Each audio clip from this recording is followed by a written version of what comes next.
করতে হয়। সো এখন অনেকেই ভাবতে পারেন কি ব্যাপার, সারা জীবন সোশ্যাল মিডিয়া ইউজ করে আসলাম, সেখানেও কমেন্ট করলাম, এখন প্রোগ্রামিং ল্যাঙ্গুয়েজ শিখতে আসছি, এখানেও আমাদের হাবলু মামা বলে পাইথনে কমেন্ট করো কমেন্ট করো। সো ব্যাপারটা কি বুঝলাম না তো। সো মেইনলি আমাদের সোশ্যাল মিডিয়া এবং প্রোগ্রামিং ল্যাঙ্গুয়েজের কমেন্টের ভিতরে অনেক পার্থক্য আছে। আমরা সোশ্যাল মিডিয়াতে কমেন্ট করি আমাদের প্রিয় মানুষদের আকর্ষণ নেওয়ার জন্য, বাট আমরা প্রোগ্রামিং ল্যাঙ্গুয়েজে কমেন্ট করি সেই জিনিসটাকে ইগনোর করার জন্য। বুঝতে পারেন নাই? আমরা আমাদের প্রোগ্রামিং ভাষার ভিতরে এমন কিছু একটা লিখতে চাই যেটা আমরা চাই যে আমাদের প্রোগ্রাম রান করার সময় এটা আমরা দেখতে পাবো না, অর্থাৎ আউটপুট হিসেবে এটা দেখাবে না। আমরা এই জিনিসটা লিখবো আমাদের ফাইলের ভিতরে, কিন্তু আউটপুট হিসেবে এটাকে আমরা দেখতে চাই না। এই জিনিসটা আমরা এটার জন্য লিখবো যেন আমরা কি লিখছি এটা আমাদের মনে থাকে। এবং আমরা মেইনলি প্রোগ্রামিং ল্যাঙ্গুয়েজে কমেন্টটা লিখি আমাদের প্রিভিয়াস যে কোডটা লিখছি এই কোডটাকে মনে রাখার জন্য। অর্থাৎ আমরা প্রিন্ট নামে এই একটা ফাংশন লিখছি, বাট 2 মাস পরে তো আমরা ভুলেও যেতে পারি এই প্রিন্ট ফাংশনটার কাজ কি, তাই না? সো এই জিনিসটাকে শর্ট করে লিখে রাখাকে বা ডিটেলসে লিখে রাখাকে কমেন্ট বলা হয়, এবং নির্দিষ্ট একটা সাইনের মাধ্যমে এই জিনিসটা লিখতে হয়। সো সবার শুরুতে আমরা লিখি যে প্রিন্ট দিয়ে কি করতে হয়, দেন আমরা কমেন্টটা কিভাবে করতে হয় এটা আমরা দেখবো।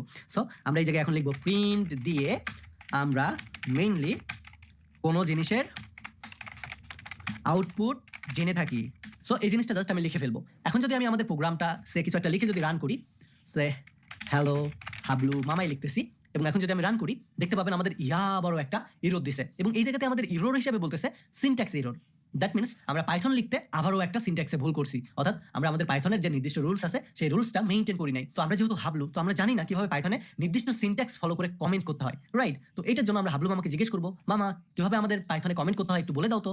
সো মামা তখন আমাদেরকে বলবে পাইথন প্রোগ্রামিং ল্যাঙ্গুয়েজে কমেন্ট করার জন্য হ্যাশ নামে যে আমাদের একটা সাইন আছে এই সাইনটাকে ব্যবহার করতে হয়। সো মেইনলি এক একটা প্রোগ্রামিং ল্যাঙ্গুয়েজে কমেন্ট করার জন্য এক একটা সাইন ব্যবহার করতে হয়। তো যেহেতু এখন আমরা পাইথন শিখতেছি, তো আমরা পাইথনের নিয়মটাই ফলো করব। সো এখন আমরা আমাদের এই পাইথন যে প্রোগ্রামটা আছে এটাকে জাস্ট রান করব। এখন দেখতে পাবেন আমাদের উপরের লাইনে যে জিনিসটা লিখছি এটার জন্য কিন্তু এখন আমাদের আর কোনো ইরোধ দিচ্ছে না। অ্যাট দ্য সেম টাইম আমাদের পরের লাইনে যে প্রিন্টটা আছে, প্রিন্টের ভিতরে যে হ্যালো হাবলু মামা আমরা লিখে রাখছি এটাও কিন্তু আমাদের আউটপুট করে দেখাচ্ছে। দ্যাট মিনস এই কমেন্টটা এখন আমাদের পাইথন ইগনোর করতেছে, এবং আজ থেকে 2 মাস 6 মাস বা 1 বছর পরে আমরা যখন আবারও এই পাইথন ফাইলটা ওপেন করব তখন বুঝতে পারবো এই প্রিন্ট ফাংশনটার কাজ কি।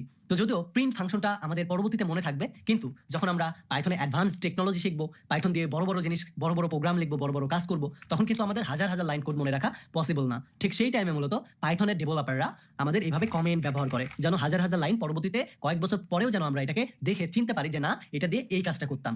বুঝতে পারলেন? সো এটার জন্য মেইনলি কমেন্ট করা হয়। সো এখন এই কমেন্টটা আমরা দুই ভাবে করতে পারি, প্রথমত সিঙ্গেল লাইন কমেন্ট, দ্বিতীয়ত multi line comment. So single line কমেন্টটা মেইনলি করে আমাদের এইভাবে, অর্থাৎ এই হ্যাশের পরে যা দিব সেটাই আমাদের সিঙ্গেল লাইন কমেন্ট হবে। But at the same time আমরা হ্যাশের পরের লাইনে গিয়ে যদি আবার কিছু একটা লিখি এটা কিন্তু আমাদের তখন ইরোধ দিবে, কারণ এটা আর তখন কমেন্ট হবে না, এটা আমাদের কিওয়ার্ড হবে, আমাদের সেই লাইনের ভিতরে লিখতে হবে। বুঝতে পারলেন?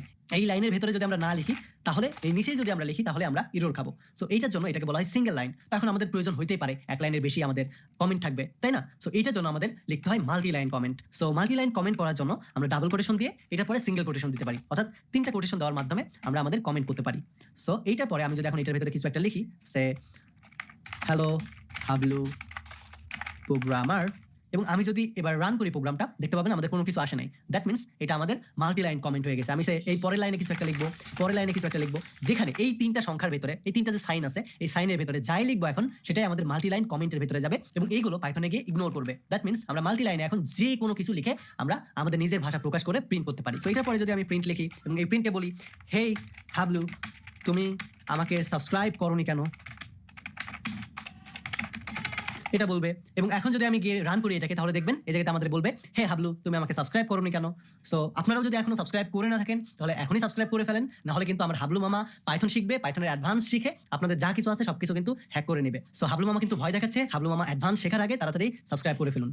আমাদের এই স্পেশাল পাইথন 101 কোর্সটি সফলভাবে আপনাদের উপহার দেওয়ার পেছনে স্টাডি মার্টের এআই কুইজ টিমের অনেক বেশি ভূমিকা